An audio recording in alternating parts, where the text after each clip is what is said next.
Today's sponsor of the Vision Quest podcast is 920 Hat Company.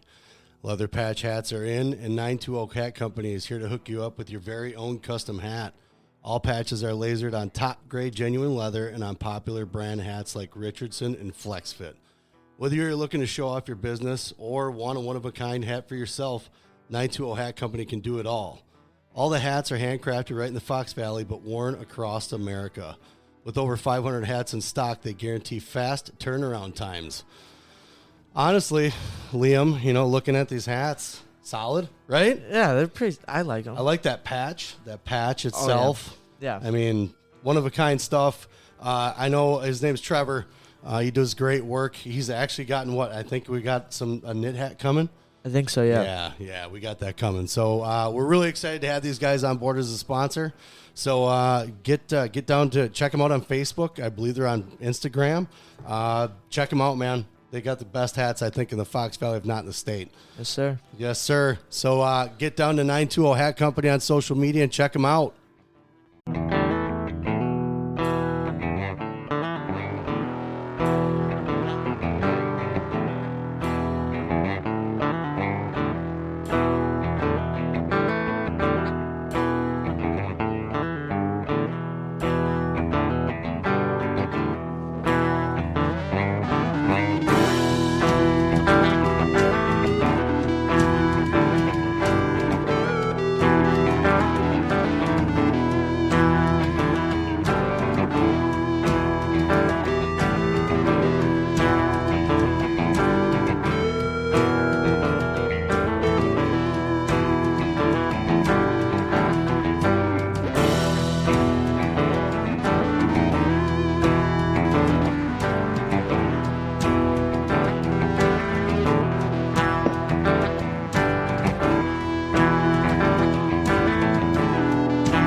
And we're back.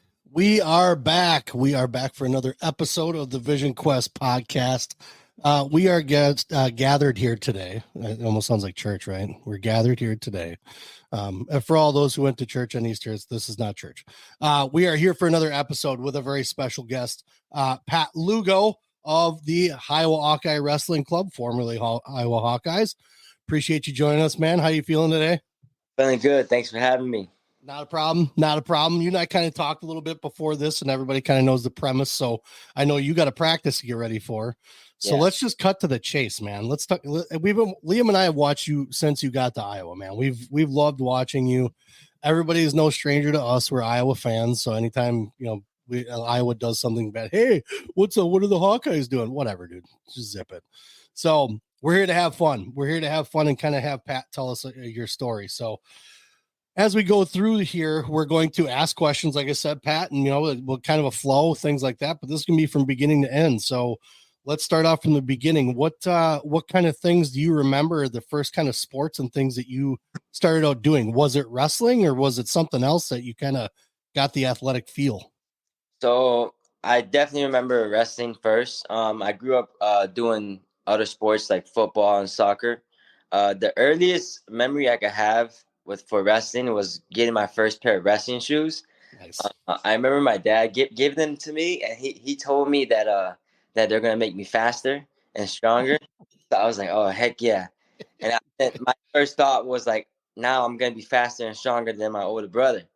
So then, once I realized that he had the same shoes on as me, I was like, oh man. So that's kind of like the funny story I remember when growing up. But That's cool. I always wrestled. I started when I was 4 years old. Like I said, I did other sports. I did soccer and football. My dad was also my wrestling coach and football coach. So wow, I kind of went back and forth with that. We would go to wrestling practice and then right after go to football practice. And yeah, he was my coach for both. But we kind of like always, knew that wrestling was going to be, the main sport eventually. I did these other sports just because, my friends at the time were involved with soccer. Okay. Yeah. So yeah, that's kind of the reason why I did all these other sports. But it was fun. I loved it, Yeah. So with that being said, you're in the other sports, but you said you kind of knew that you were going to be in wrestling already. Was your dad a wrestler? Did he wrestle? So he wrestled for like 3 to 4 years, like in middle school and high school. Okay. He didn't wrestle. He didn't go to college for wrestling or anything like that. Yeah. But his close friend, which was my youth club coach, he went to college for wrestling. Oh, who's that? His name's Roberto Reina, Coach Duck. Okay. Yeah. So that's Nice. many people know him as Coach Duck. He went to, I believe, Wabanzi. I think I could be wrong. Okay. I forgot what college he went to, but after college, he became my youth coach, my youth club coach. There wasn't that much wrestling at the time. I mean, probably 0 clubs at the time for wrestling in the state of Florida, like especially down south. And we're kind of the ones that kind of picked it up, and it's growing now. It's to look back at it and then like see how much it grew and how much it's still growing. It's pretty cool. We got Mako down there now too, kind of throwing things in the mix too. When he picked Florida, I was kind of like, what is he going to Florida for? But at the same time, I mean, he wasn't just doing wrestling. I mean, he was in the fight thing too at the same time. So with it being so small down there, I mean, were you guys wrestling like out of garages, like tiny little buildings? Like, I've been out of Florida. I've seen a couple of things. I don't know all of Florida though. Just kind of interested to see what was that environment like? Just kind of a gritty, kind of no hold barred type environment. So yeah, I mean, I remember us first starting off at like this karate gym, and it didn't really work out with that. So we kind of went our own route, and we got this like old warehouse. It used to be like a welding warehouse, and it was. I knew it. Yeah, it was just like literally like 4 walls, and that's all we needed. It's like a Van Damme movie. Yeah, exactly. It was hot in there, man. It was so hot. It's already hot down there in the first place. You guys probably had lizards running through the building and stuff, and it just we kind of just put wrestling mats on the ground and wrestling mats are on the wall, and that's pretty much it. Just let it rip. They made like a homemade gym outside, and it was just like man, that's awesome. It was pretty unique, at the time. I was just like, all right, and it kind of took off there. Okay. So you obviously you had some other sports in the mix, and did you find even as a kid, like with the wrestling, and then as you're playing those other sports at the same time, did you find that you were a little bit better at those other sports than the other kids while you were in wrestling? You kind of excelled a little more. For sure, football. Yes. Yeah. Football, I mean, at the time, I enjoyed football more. It was fun to me, a lot more than wrestling. I wouldn't say it's like I tell people all the time. I liked wrestling growing up, but I really fell in love with it when I got to high school, like sophomore year. Okay. These other sports I did, they were like just a little more fun, like football. So I guess I had a little more success. Sure. It was easier to like compete and have fun in these other sports because they're team sports, Right. You have a team, you score a goal, you celebrate with your team, whatever. Yeah. Wrestling, you're by yourself out there, and it's harder to win. It's harder to, I guess, have fun, because you're winning, you have fun. So when I was younger, it was took some time to like fall in love with the sport, but I'm glad that my dad pushed me. I'm happy, because at the time I didn't know. I was a young kid, so I'm really, grateful for him. Let's talk about ass kickings for a minute. Let's talk about, you little, and like you said, you don't know, you're still learning sports, and just all of them in general, as you're wrestling and things like that, because you guys came from such a, I would say, isolated wrestling community where I don't know what, obviously the internet's around, so it's not like you guys are blind to everything, but were you guys going to, and I always ask everybody this, like going to like a national tournament, or were there hard tournaments that were close by you guys that you traveled to those? Like, tell me about the first kind of like really high level type competition you went to.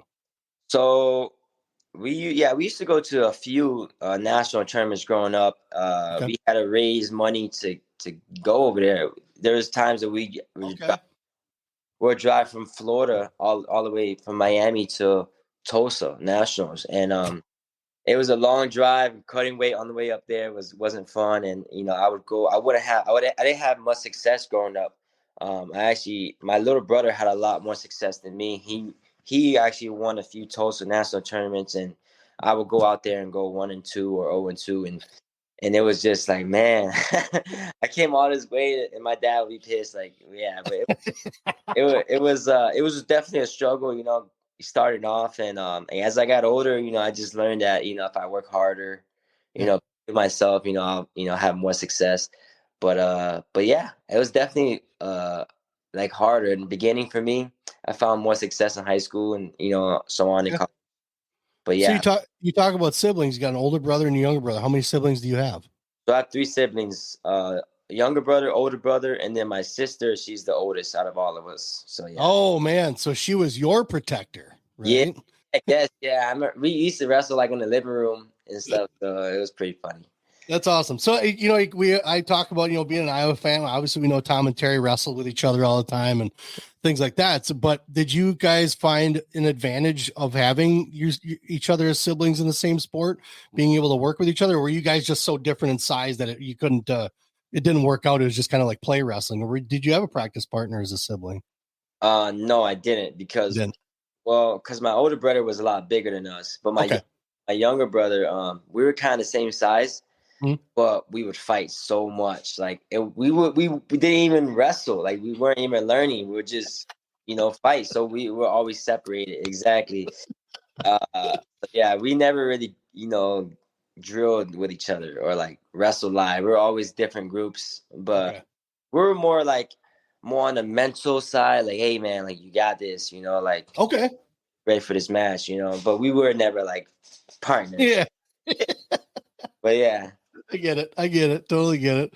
So as you guys are growing up, you kind of had each other, and as far as you guys are a pretty tight knit family. I mean, every duel that we've watched or gone to, we saw your dad there. Like, I mean, big giant arms ripped dads bulking. Yeah. When you're talking about he was your football coach and wrestling coach, like I could tell you hit the weight room with you guys too, man. Because I was just watching the match against Sasso, and your dad was in the crowd, and I think Jim Gibbons made a comment about the size of your dad's arms too. But with kind of growing up in such a tight knit group and having a tight family like that, what was your support system like? Kind of, mom, dad. You just talked about your brothers, kind of like on the mental side, kind of telling you got this kind of thing. How did that go? Did you guys find like a great dynamic that just worked for your family? Obviously, almost everybody does, but tell us what it was like for you with the family dynamic you had. So my dad was hard on us, but he was hard on us because he loved us, and he made sure that he would tell us that. And as I look back at it, I can remember him saying, "You don't understand now, but one day you'll thank me." And I really, really understand now. Like at the moment, I didn't. Like why is he making me work out? Like why is he making me do this stuff? And I was kind of pissed off at the moment, but I'm thankful for him now. It's awesome. The kind of guidance I've had from my parents. I feel truly blessed. It's I feel like I have parents that like any kid would would die for. And I say that humbly, and it's like I said, he was hard on us, and a lot of people will probably say, like, looking like at our family and say, "Hey, like you need to relax," like on your kids, like to my dad. Yeah. But my dad would like, it was all out of love. So like, I understood it, like, it wasn't really a punishment. It was more like I'm gonna make you suffer, but just to help you, you know. Yeah. And, and that's just it's kind of like what I go through now in the Iowa wrestling room. And that stuff right there is kind of like similar to how I grew up with. I think that's why I clicked so well with Tom and Terry. It's Yeah. kind of reminds me of my upbringings and my childhood. You want something, you got to earn it. You can't, nothing's given to you. And that's a familiar sound, especially in our house. I mean, there's a lot of things that we talk about that we did here, but I remember, because I listened to the guys that that were coming up that had been in college, like, I don't want to push my kid too much, so I took a little bit of that. But I also grew up in an environment where the things that my son Liam has now, I didn't have those opportunities. So I had to create my own opportunities. I had to make sure that everything I was doing was to the best of my ability. And you can't do that by sitting around and doing nothing, right? You can't, that's not how you earn anything. So he was at 9, 10 years old, and we knew what his goals were. And I wasn't like Kerry Colod's dad with like a cattle prod or nothing like that. Yeah. But I thought about it, but I had him down in the basement with the workout machine at 9, 10 years old, I had no regimen for him. I was like, just go down and work out, 5 o'clock in the morning, just go down and work out. I don't care what you do, push-ups, sit-ups. Hey, go on the Airdyne. I don't care, but just work out. It wasn't about what he did. It was about that he was getting in the right frame of mind that this is what I got to do. And it was, I can remember days where my wife told me, is like, he is not happy with you today. I was like, I get it, but this is part of it, so it's interesting. And it's good to hear that I'm not the only one that made my kid do that stuff. So Yeah, for sure. But so as you're kind of going through, you're talking about high school is kind of where you really started to fall in love with it. What was middle school wrestling like for you guys in Florida, since I guess the pack was so small when it came to wrestling? What was that like for you? Yeah. So again, my dad was my middle school coach. Yeah. We wrestled at a few tournaments here and there, but it was more like we didn't really like go wrestle for our middle school. It was more for like our club when I was in middle school. So we would travel for that, and I did have a middle school team my 7th and 8th grade year, and the counties. That's what the tournament was called, county tournament. But yeah, I did that. It was growing at the time. Not a lot of kids, not a lot of food teams. Not a lot of teams had food roster. Sure. But yeah, it was good. It was not the competition wasn't as tough. That's why I would travel more with the club. Yeah. At that time, I was more already like pretty much saying, yeah, I'm gonna go to college. I'm gonna go to high school to wrestle. I wasn't gonna be a football player. I wasn't gonna be a soccer player or anything like that. Yeah. I was strictly already. Once I got to high school, I was strictly wrestling. Okay. So middle school, a little bit of a breeze, kind of one of those things, just because again, I know the demographic wasn't, like I said, wasn't the hugest at the time, but as you're getting into high school, what is the talk? I mean, are you in your freshman year? What was your biggest match your freshman year? Freshman year, I just remember cutting a lot of weight. I cut a lot of weight the bad way. I didn't have the right information. I feel like sure that's not a knock on my coaches at the time or my parents, because I just think like I'm still learning about nutrition like today. So it's like I think nutrition is something that we're not taught, especially in like our education system. Yeah. You gotta like really go out there and search for it. But so yeah, my weight was bad my freshman year. I was kind of my biggest enemy. I was top 3 in the state, top 5 in the state the whole year.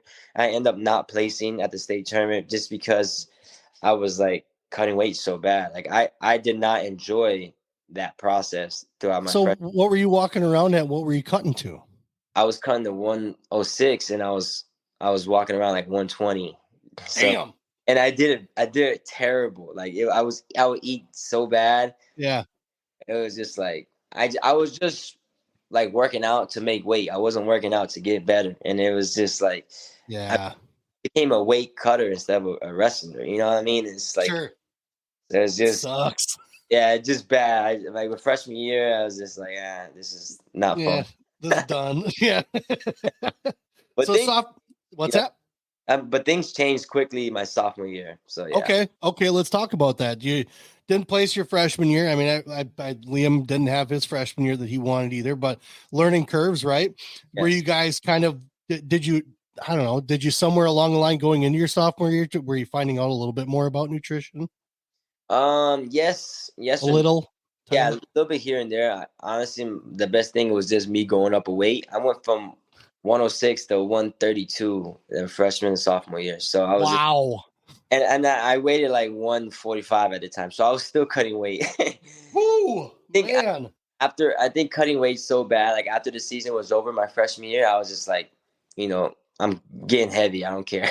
Yeah, right.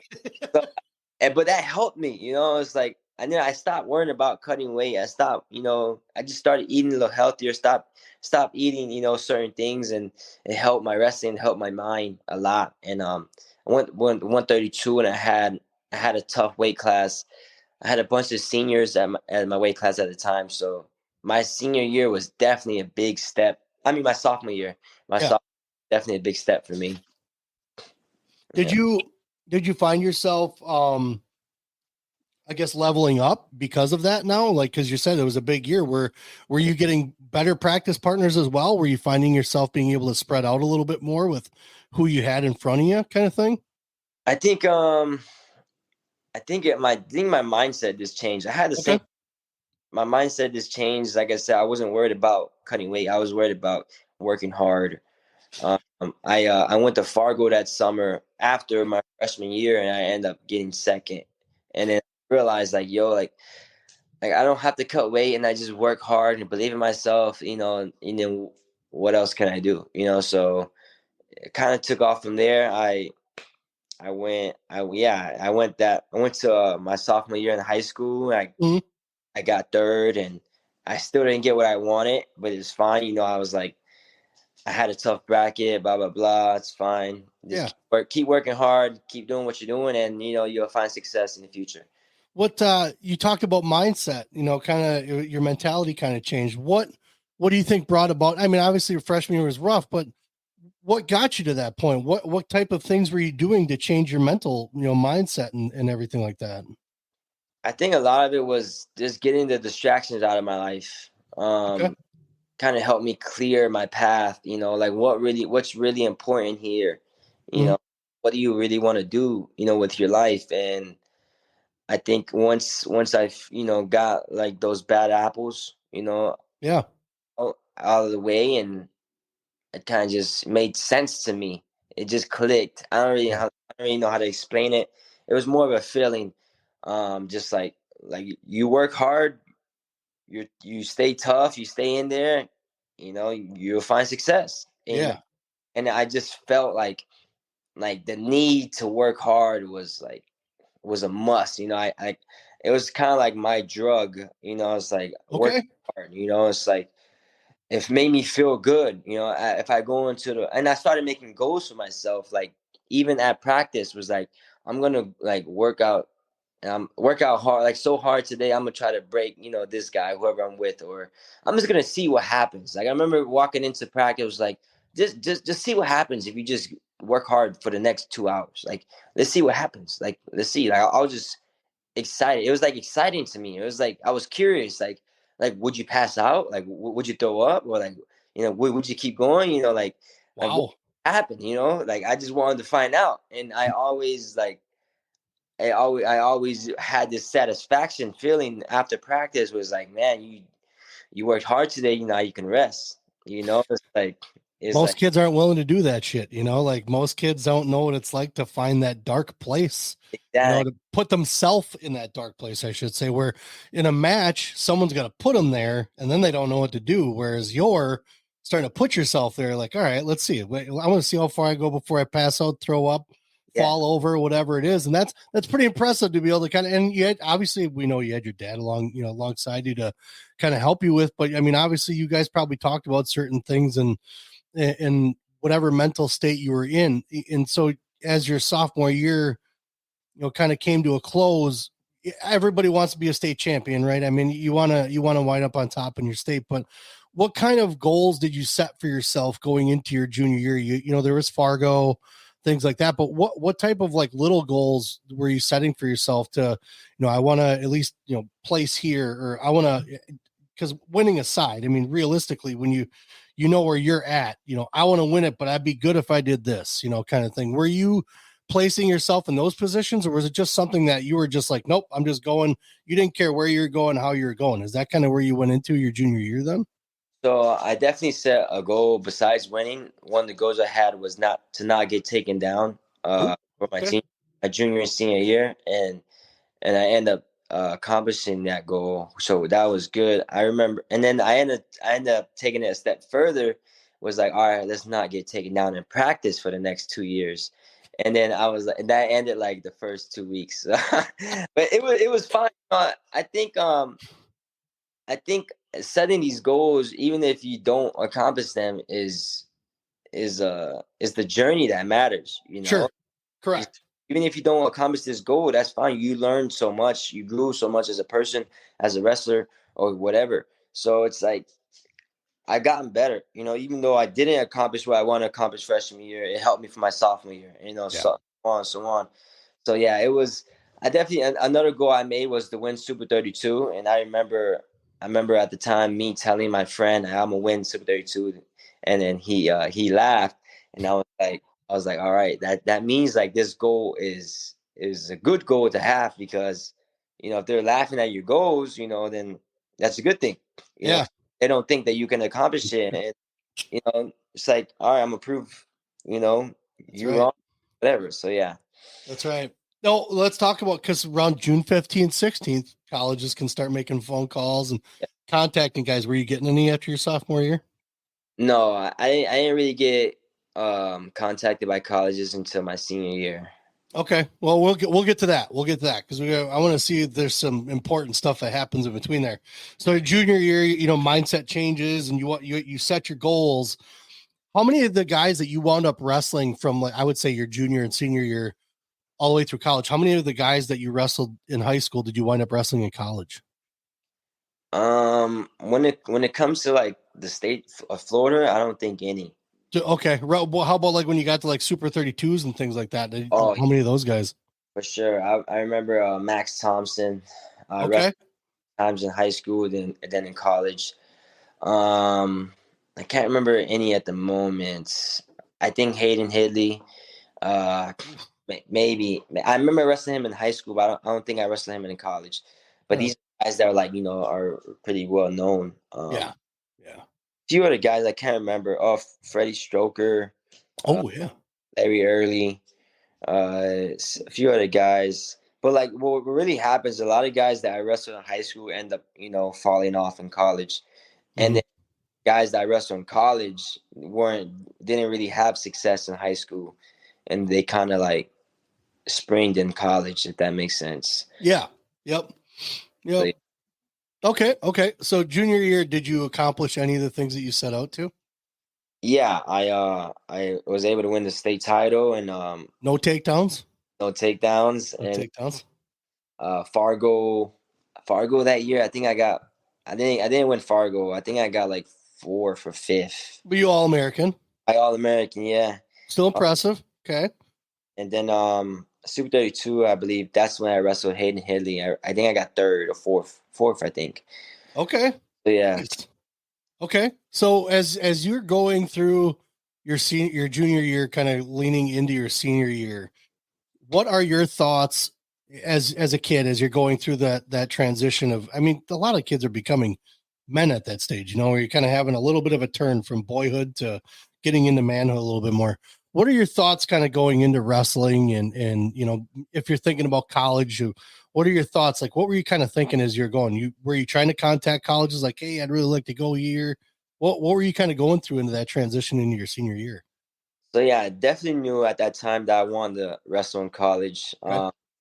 I didn't really know anything. Like, I didn't know how to contact college. I didn't know how to contact coaches. So I kind of let my high school coach at the time like figure it out for me. And he was kind of like the one who helped me with that recruiting process. And we kind of went from there. But it was mainly my senior years when I started talking to colleges. But Okay. it was kind of like a problem I had was my grades. And it wasn't necessarily that I wasn't like smart enough for these classes. It's just that I didn't show up to class. That's what it was. Yeah, I just didn't go. Oh, that's a disease I had too, the show up disease. That's what I had. Yeah. So kind of like that's kind of like a problem I had. I was just showing up, but I definitely my coaches, my high school coaches at the time, definitely told me like, "Yo, if you wanna go to college, like you said, well, you have to show up for high school." So I was like, "All right." So that was pretty convincing to me. Like, okay, all right, I better do this. That sounds like a plan. Yeah. Okay. So as you're going into your senior year, did you deal with any injuries in high school? No, thank goodness. Right. I think a lot of it was just my style of wrestling. Like I stayed in a good position, and I didn't really like the funk and stuff like that. Okay. So like I feel like a lot of people who funk, they put themselves in danger. With knees and twisting. Yeah. So if you stay in good position, I think you could save yourself from a lot of injuries. You're a heavy hand wrestler, anyways. You're a wear him down collar tie kind of. I'm gonna pull your face into the mat. Then I'm gonna underhook and probably come in for a single leg. Actually, that kind of. So that's right. I didn't really see a whole lot of funk in you when you were wrestling. It was pretty straightforward. I'm going for legs and I'm going for a takedown kind of thing. So that explains a lot. So senior year, what were your goals going into your senior year? Let's talk about that first. Senior year was pretty much the same as my junior year. Not get taken down, win the state title, win Fargo, win Super 32. That was my goals. I was able to win the state title.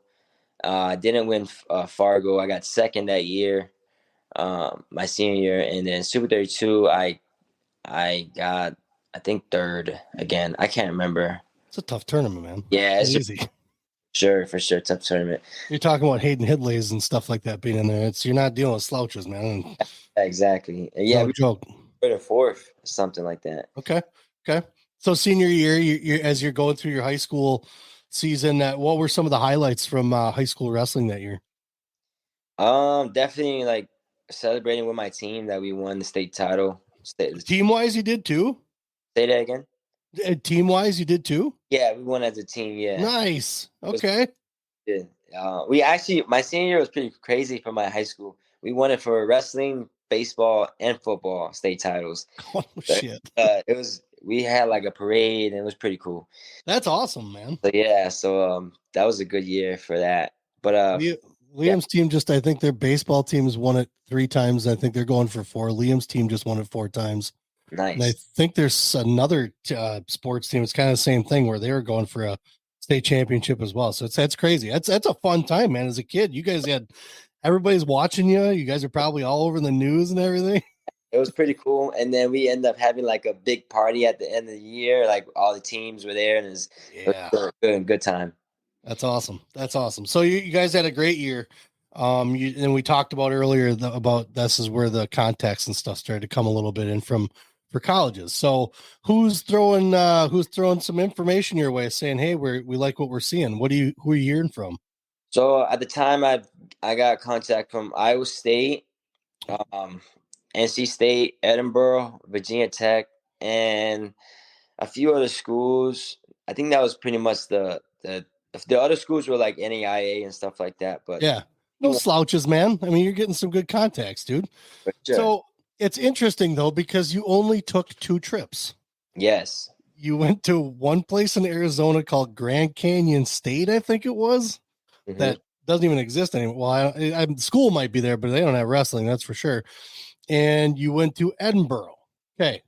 So on your trips, like I just hearing the places that you listed off and then hearing the place that you actually visited to, run me through that. How was the decision-making process going on for you as far as what you were showing interest in? So my first visit was Grand Canyon, and it was good visit, good coaching staff, but I didn't see myself there because they didn't really have a foundation built yet, like base. So I was like, I'll take the visit. I definitely wanted to like go on all 5 of my visits at the time. I didn't, obviously, because I just hate to travel. I think that's I like going places, but like getting on the plane, coming on, blah blah blah, waiting in line. I'm like, hotel room and all this shit. like this sucks. But the places were cool. You know, the coaches were cool. When I got to Edinburgh, good. It was like I didn't go to college to like Go to college. yeah, go to college exactly. I went to college to wrestle. Yeah, you ain't the only one, man. I mean, we just listened to that. What was that? Starachi, I think that was saying that too. He's like, they asked if he's going to use his Europe. He's like, I don't like classes, man. Yeah, like I know exactly what he means too. It's like I didn't go here to learn, you know. Yeah, it's awesome. But Don't listen. Don't take that advice, kids. Go to school and learn, man. But cool. yeah, so like when I went on Edinburgh's visit, I mean, it felt right to me. You know, at the time they just got third at nationals the past year. They had a good lineup, like guys around my weight: Mitchell Port, Dave Habit, AJ Shop. You know, these guys were hammers. Yep. And they didn't stay. The only one who stayed was Mitchell Port. But like I was telling myself, if this coaching staff can get these athletes around my weight to be contenders, then why can't they do it with me? Was that Flynn? Was Flynn there as a coach? Yeah, he's awesome. Awesome. Was that the head throw? Was that head throw academy or something like that? Flow, right? Yeah, I remember that. That was, and at the time too was they had their little documentary that came out too, and it was pretty cool. I was a senior, and then Flo just put the documentary out, and I was like, oh, this makes me want to go there even more. Yeah, because they showed that weight room they had. I mean, it was like in a boiler room or something, some kind of crazy setup they had. Yeah, they made it work, man. You know? I loved it, and it reminded me of like how I worked out, you know, in Florida, and that's all what I had. You know, I remember by the gladiator of my wrestling club, 4 walls, and it felt right. Weld shop. Yeah, it felt like I just felt like I was a little bit at home when it came to the workouts. Nice. Okay.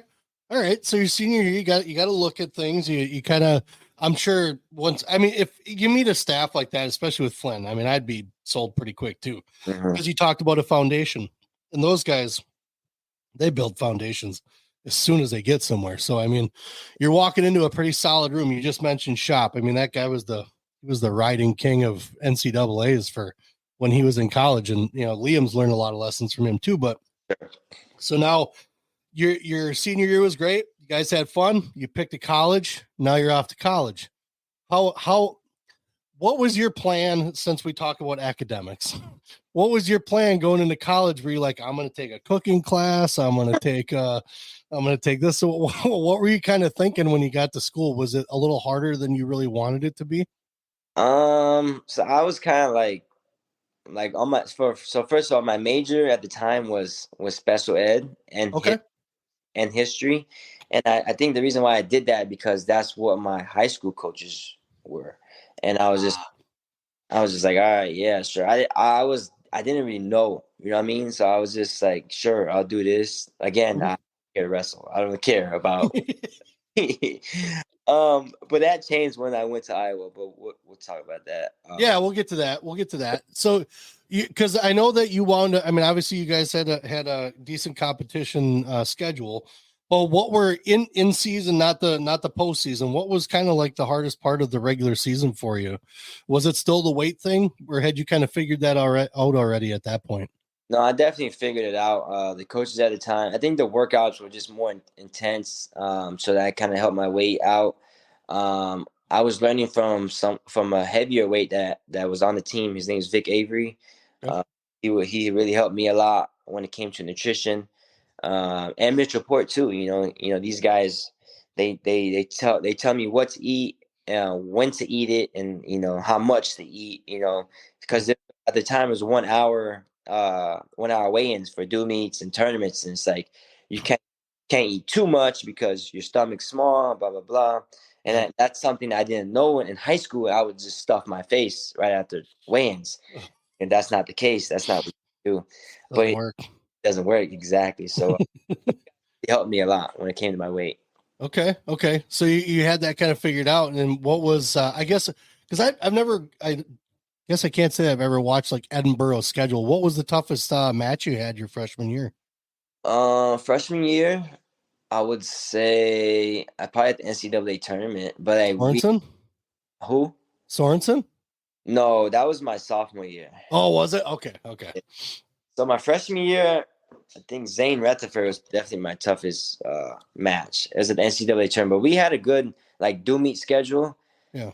I can't remember at the time who we wrestled for do meets. It was a lot of Clarion, Lock Haven. That's right. Yeah. Yep. Yeah. Okay.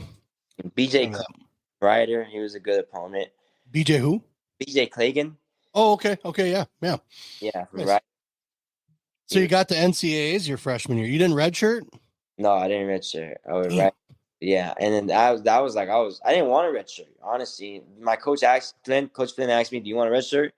I said no. I was like, no, I want to go right now. This is why I'm here, So did you find that, because you talked about the workouts and stuff, and obviously your dad was your coach, but I guess I don't ask this a whole lot. Did you find that when you got into the workout room itself, because I mean, when I played soccer, and I played soccer for a long time, when we played soccer, we didn't touch a ball for 2 weeks. We ran and we ran and then we ran and then we ran some more. What did you find that transition from a high school room workout to the college workout? Did you have a hard time keeping up? I would say in the beginning, preseason workouts, yes, because of the running, like you're saying. I hate running. I remember me being with the heavyweights, when I was running. We're going 3-4 mile runs, and I'll get back to where we finish, and and then Mitchell Port was like, look who you're around. And I was like, I look around, I was around the heavyweight, and I was like, he's like, you gotta pick it up. And I was like, you're right, but then I was like, my body is like, holy. So the running, we definitely ran a lot, more than I expected. So I had to adjust to that, and I think I did a really good job at that my second year because I was more prepared. I knew what to expect, and that kind of helped me. So yeah. So let's talk about that second year, because this is kind of where the transition into leaving is, I believe, your sophomore year, isn't it? Yes. Okay. So going into your sophomore year, you obviously have goals, and your team has goals, and your coaches probably have some goals for you as well. But what was your mindset and your goals specifically going into your sophomore year? What were you trying to accomplish? So my sophomore year, I felt like it was like my senior year. I was more right on, strict. I was focused that my sophomore year. My goal is to be a national champ. I did everything to the T in my sophomore year. When it comes to watching film, my diet, my preparation before a match, my cool down after a match. I was a professional my sophomore year. Okay.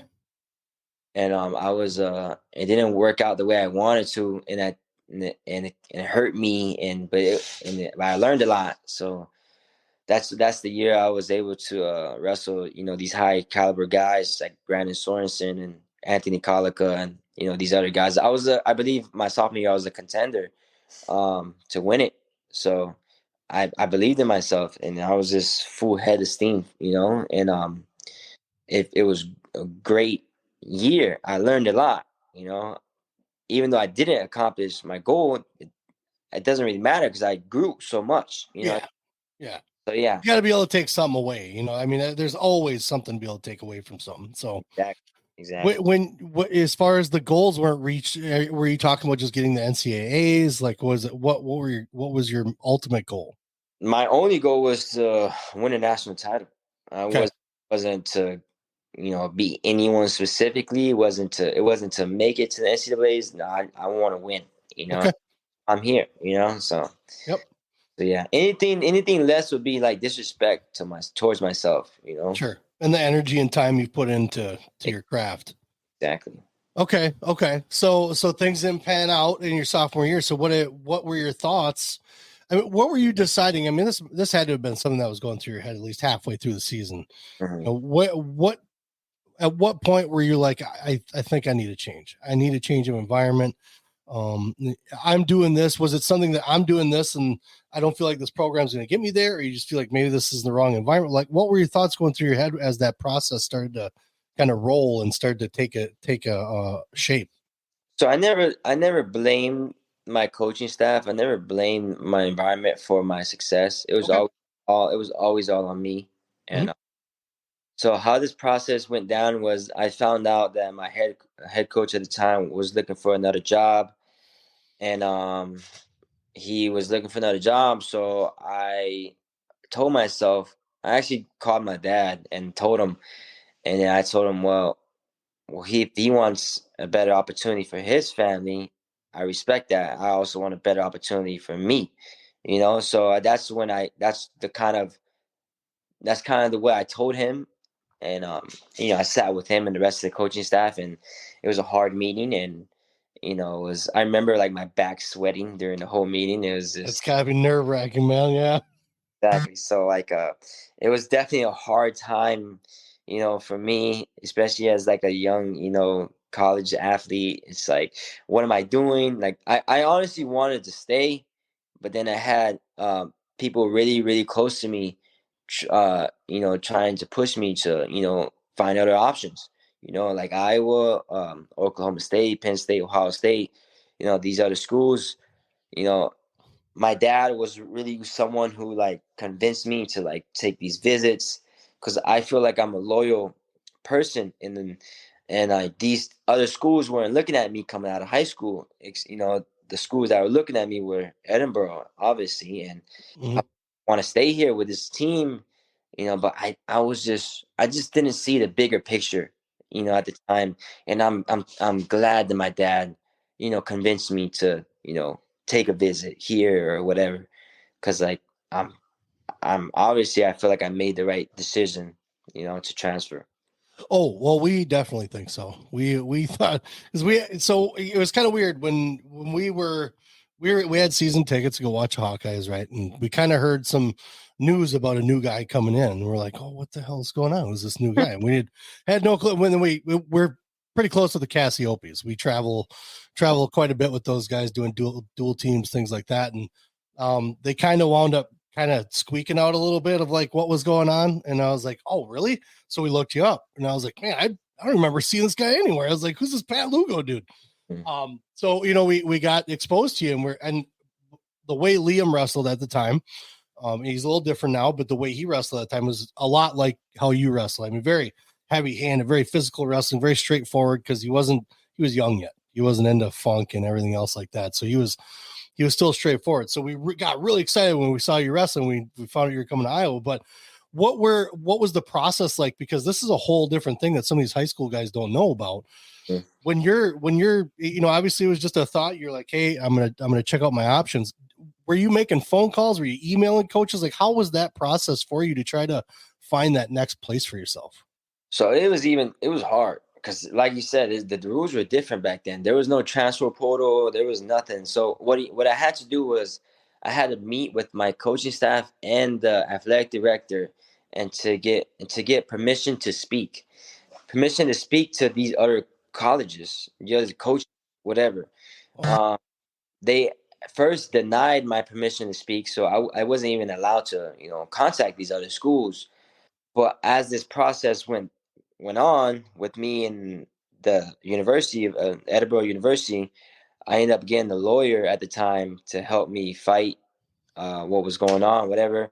The lawyer, a really good friend of mine, gave me a letter to send to the university, pretty much saying that, look, you guys broke a few rules, NCAA rules, that like if you don't give us permission to speak, we're gonna take this to court, blah blah blah. So the next day, I was granted permission to speak. So it was Loopholes, man. yeah, it was like wow, like this is like happening, you know. And So that's what attorneys are for, to find those little things out to kind of help. I mean, because were you on scholarship too?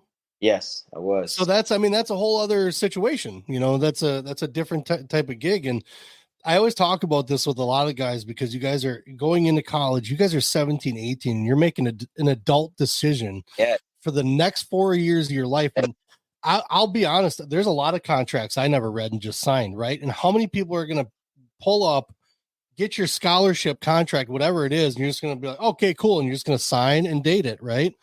Whereas if I could tell every kid and every parent right now, before you sign anything, have an attorney look at it, make sure it looks right, make sure it's asking everything. It's not to say that yours was bad, but look at it, make sure you know what you're doing, because obviously yours were able to find some loopholes to help get you going and doing the things that you wanted to do. So obviously I'm pretty sure Flynn didn't have too much of a problem, right? Because he wasn't going to be hanging out anyways. It's like, hell yeah, let this kid do what he wants to do to be successful. Yeah. So when you finally got that, who are you throwing some info out to right away saying, hey, I'm looking to go? So I spoke to Iowa, Oklahoma State, Penn State, Ohio State, and a few other schools reached out to me, like Iowa State. Kind of like the same schools that like were reaching out to me when I was in high school, NC State. But I knew at the time I wanted to go to Iowa, Penn State, or Ohio State. Those wishes. Okay. So it's Big Ten. I mean, you get Oklahoma State's Big 12, which nothing to slouch at, but I already kind of see where your path is and what you're looking to do. So you're looking to go into a pretty big conference. So let's talk about your I always call it run-ins. Let's talk about your run-in with the Brands brothers. How did that go when you met up with those guys?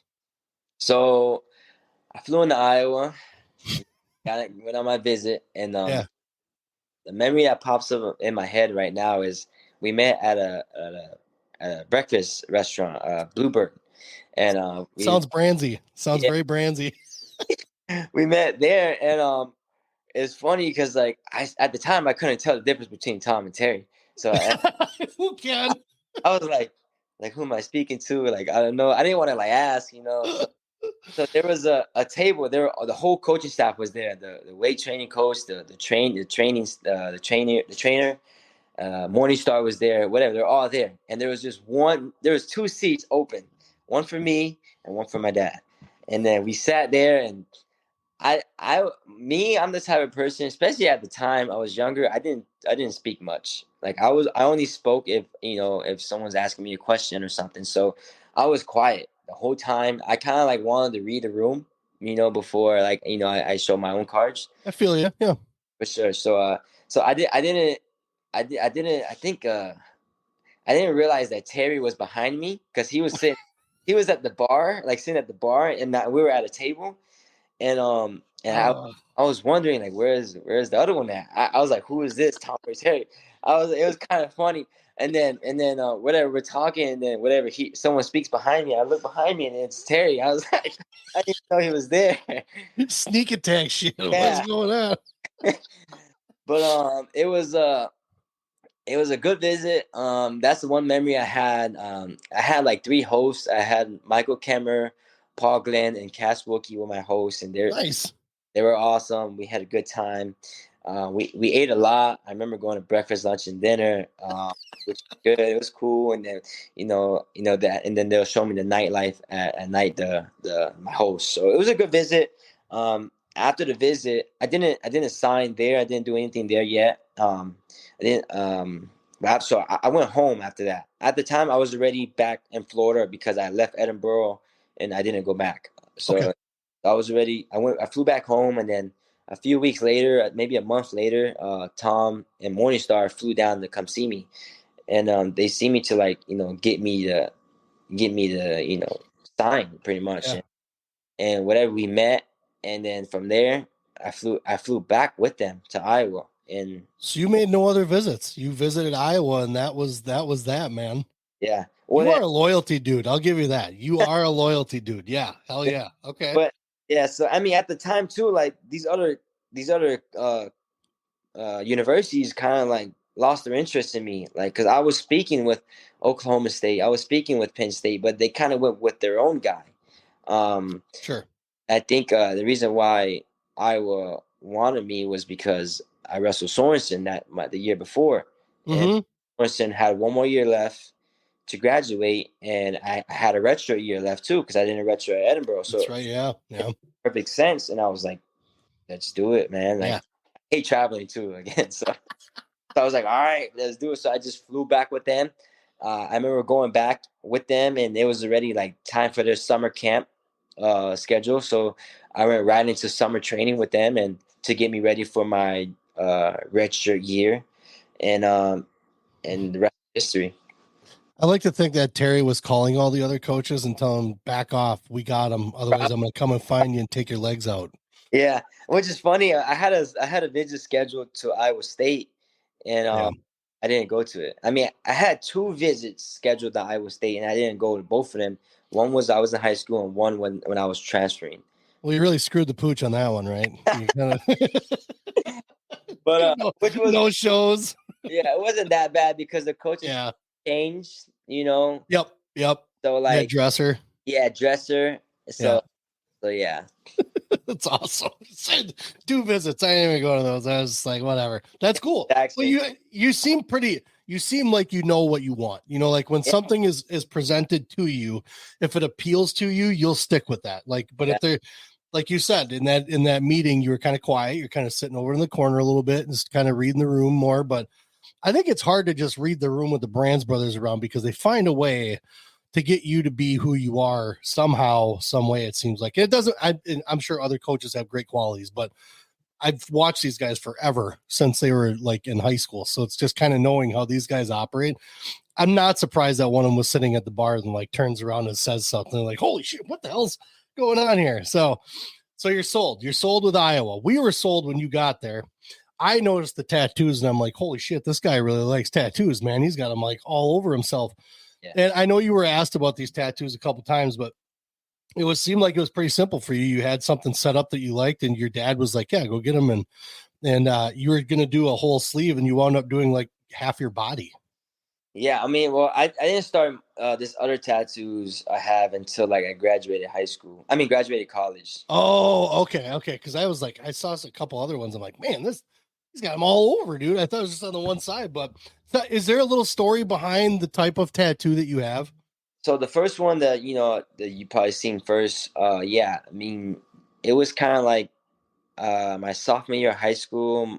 I told my dad I wanted a tattoo, and he said, if you win Fargo, you get a tattoo. So I didn't win Fargo, but I got second that year. So he's like, all right, go get the tattoo.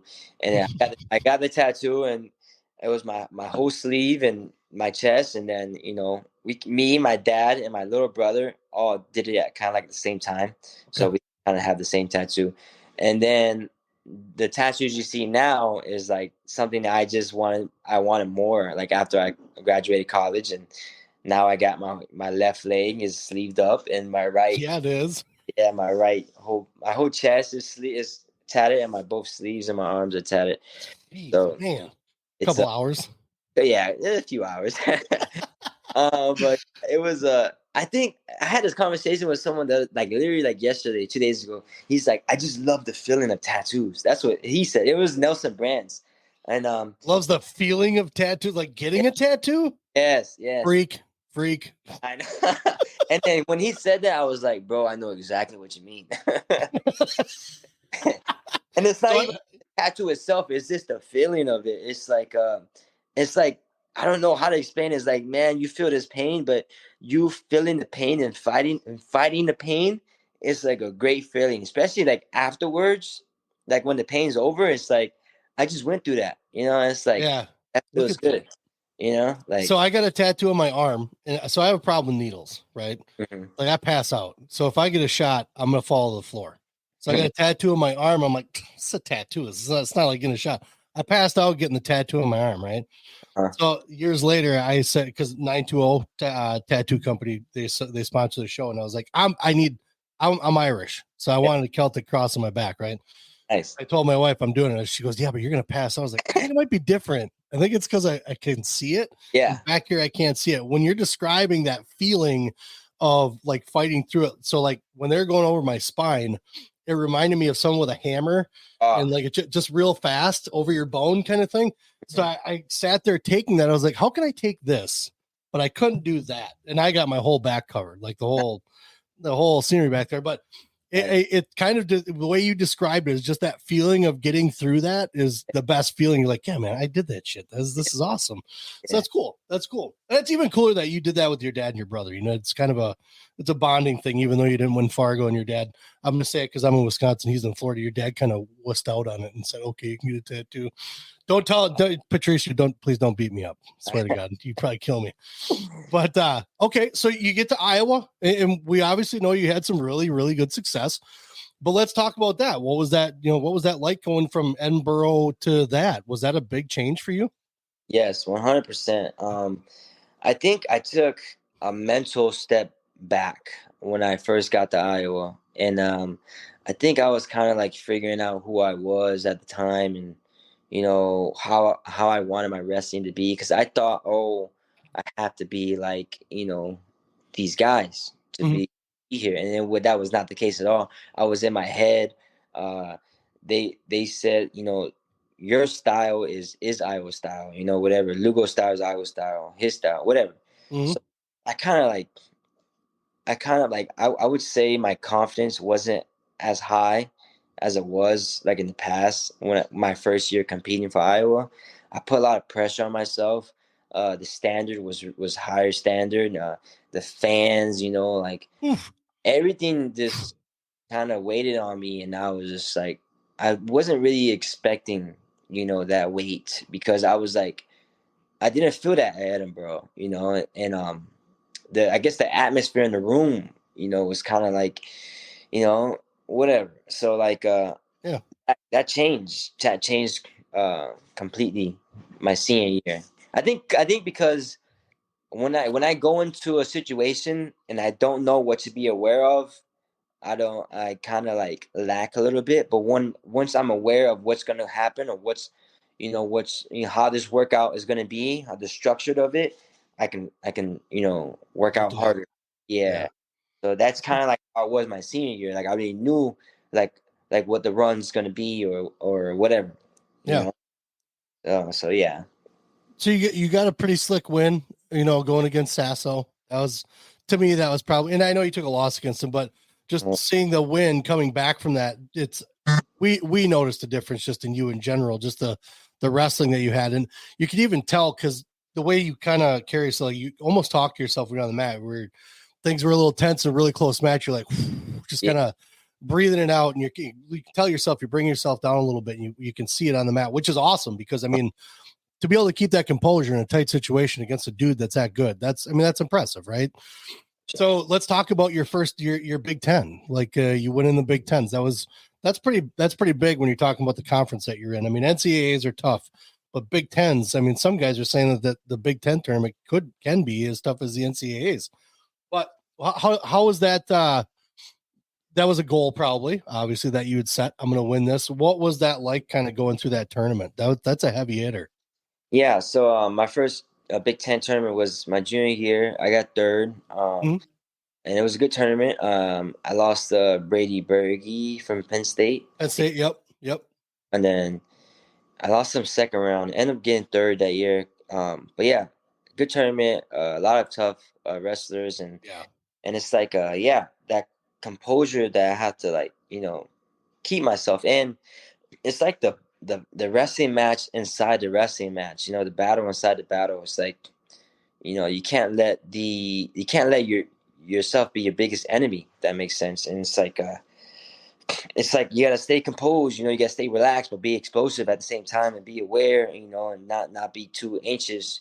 A lot of things go into it. And that's what makes this sport so hard. So unique. It's not like you can have a bad day and have someone help you out, like in a football team or something. You gotta be on it. And it's an awesome experience once you can figure it out and you can keep it there. So we'll wrap up the college, but I want to ask a couple things about the Brands brothers in general. Okay. So there's lots of instances, no secrets, but just it's probably like some funny stuff. Like we talk about, we had Dan Dennis here. I brought him in for a camp one time, and obviously in his Flow documentary, he talks about, he goes, I give anything to know when practice is going to end. Right.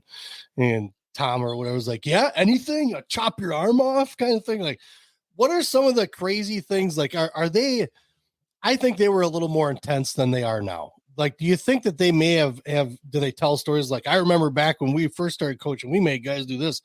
Do you kind of notice like a little bit of a I don't know, a calm down, not necessarily that the room calms down, but those guys have a better feel for what the room can be like and what it needs to be like instead of just a smash and grab, because everybody thinks that Iowa is just nonstop, just killing each other. And obviously you guys wrestle hard and practice hard, but who doesn't, right? What are some of the differences between like what you think the Iowa room offers, but besides like another room offers? I think the word that jumps in my head right now is just passion. Okay. Passion. A lot of people say it's intense, but I think it's just passion. It's like a lot of it just coming from the love of the sport that these coaches have, that they love you so much they're gonna tell you what you need to hear, right? They don't beat around the bush. And again, it reminded me of like how I was raised. That's exactly how my father raised me. Yeah. So I think I clicked well with it. You gotta have thick skin, especially in life. I mean, this is how the world is, and they tell you that you gotta have thick skin, and you can't feel like it's personal, because it's not. Right. They want what's best for you. They want what's best for the team, the program, and that's what they tell us every single day. And they don't only tell us; they show it with their actions. And good.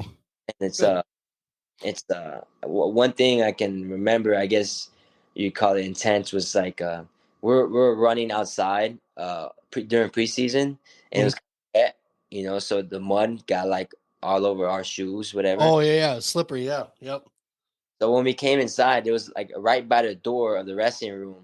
There was a bunch of mud because guys would hit their feet and whatever. There's a bunch of mud inside, all over the carpet. We just finished our long run. We did a bunch of hills. Everyone's cooling down. I'm doing my extra right at the end with Morningstar, and then next thing you know, you hear Terry come in, and he's just telling everybody what they need to hear, because what we did was wrong. We made a bunch of mess, and he's calling us stuff that is true, and so he made us do the whole workout again. And it was like, oh man, it's like we just finished. But it was, sounds right.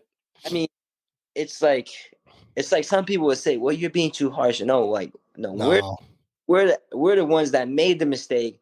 He's fixing the mistake, and at the end of the day, he's only helping us, and he's teaching you. Yeah, he's teaching you. And I think a lot of guys. So we've had some kids that from around here. They take their visits, and we've heard stories that it wasn't even bad stories about the Brands brothers. Just that they're like you were saying, it fit your style. It was what you kind of grew up with, so it felt right. So it felt natural. A lot of these kids don't. And I'll be honest with you, the Askren room is not like a Brands room. It's way more relaxed. It's like a Penn State room where it's, hey, let's play dodgeball. But then, they still focus. It's not like they don't do anything, but I can imagine it being a little different. So kids going into a room like that, if they aren't exposed to it and it's not something that they like, but that they're used to, they're not going to take to it. Where kids like that. There's certain kids that like that grind. They like to have that push and that fight, and they want their coach to have it. And those coaches then have it not only in the room, but then in your corner. Like you said, they do it in every aspect. It's not just when they're mad about what's going on at practice. They're fighting for every inch for you on that mat too at the same time. And I think that's important. I think obviously Cale does the same thing for his athletes. It's not like he's a screamer, but he's definitely fighting for his guys. So college was, we had a great time watching you, man. I mean, every time we go down to Iowa, hanging out with the Cassiopes and just watching wrestling, like we made sure that we watched your match for sure. There's no bathroom breaks. There's no getting hot dogs or dipping dots or none of that shit. We were making sure we're sitting down for a Lugo match. Awesome. So now you got that end of life is done. We know you're at the Hawkeye Wrestling Club. You're getting ready for the Olympic trials, right? I think you're going to be heading down for that, correct? So no, I'm actually done wrestling now. You're done. You're done. Oh man. Yeah. Fuck, I might as well hang it up and not even watch wrestling anymore, dude. Seriously. Okay, but you have another venture though. You have something that you're putting your time and energy into. So what is that you're putting your time and energy into now? So I'm starting my own wrestling club up back in my hometown, Miami, Florida, and I'm calling it the Miami Hawks. Nice. Yeah, I have my first event this summer, June 6th through 9th. It's wrestling camp and tournament, and it's open to all. So I'm very excited about that. Okay, so what sparked this? Was it because you want to give back kind of thing? It's a kind of the usual thing, but obviously you guys are coming from an area that doesn't have a ton of wrestling still. It's getting better. It's getting more and more kids now, but are you in an area that kind of needs that growth? I think, yeah, it definitely needs the growth. A lot of, there's not a lot of universities, D1 universities of wrestling in Florida, and there's not a lot of guys who come back and, give back, because there's not a lot of athletes from Florida that go to D1. Right. So I think what started this was just, I feel like it's just, I'm ready for this next chapter, in my life. I love wrestling. I love what it done for me. I just want to share my journey, share my experience with, the future generation. And awesome. I can help a lot of, little kids grow. Someone who doesn't make the football team or basketball team, whatever, you'll come try wrestling, Come on over. Yep. Yeah, exactly. I think, and I can, be closer to my family. I haven't been with my family for the past 8 years. And, I think it's time to reunite with them, So I think it's gonna be a good, transition. Cool. That's cool. Well, we're excited. I know we shared it. We'll share it some more. There's a flyer out, everybody, that we've put out on our social media. Lugo's got the Miami Hawks Wrestling Clubs on social media. He's got it on Facebook. He's got it on Instagram. Twitter, not so much, but I know that he's out there kind of looking at stuff. But look for it out on Instagram and Facebook. Are you on TikTok? No, I'm on. Like, I have them set up, but I don't post them on there because it's a lot. So yeah, it is, man. Yes and no. it's a ton. He's just doing this alone, trying to get stuff out there. So technology, man, it's yeah, it's nuts. I should have taken a technology course at some point, but I didn't. I'm just kind of learning on the fly. So, but everybody take a look at that. If you guys are down, anybody's down in the southern area, I don't care if you're in Georgia, I don't care if you're in North Carolina, head down and go check out this event. June 6th and 7th, you said? Yes, June 6th. Okay. Through 9th. Okay. So that's a camp and a tournament. I mean, I'm pretty sure the camp's going to be well worth the time if the tournament isn't going to be something you want to do. Get down and do the camp, but do both of them. Seriously, do both. So everybody, he's got to get to a practice. We're going to kind of talk to him for a quick second when we're done here. But we've been joined by the Hawkeye Wrestling Club and the former Hawkeye, Pat Lugo, two-time All-American Big Ten champ, man. It's been great having you on, and I hope we can get you back on as your venture kind of goes along in the path that I'm sure it will. I'm sure it'll be pretty successful. So, Pat, much appreciated. Everybody, I hope you appreciate the episode. Take a listen. It'll be downloaded the next day or so. Put some clips out so that way you guys get piqued some interest if you didn't watch it. But everybody, we're out. Gonna talk to you in a second here, Pat. All right, man. Peace. Thanks.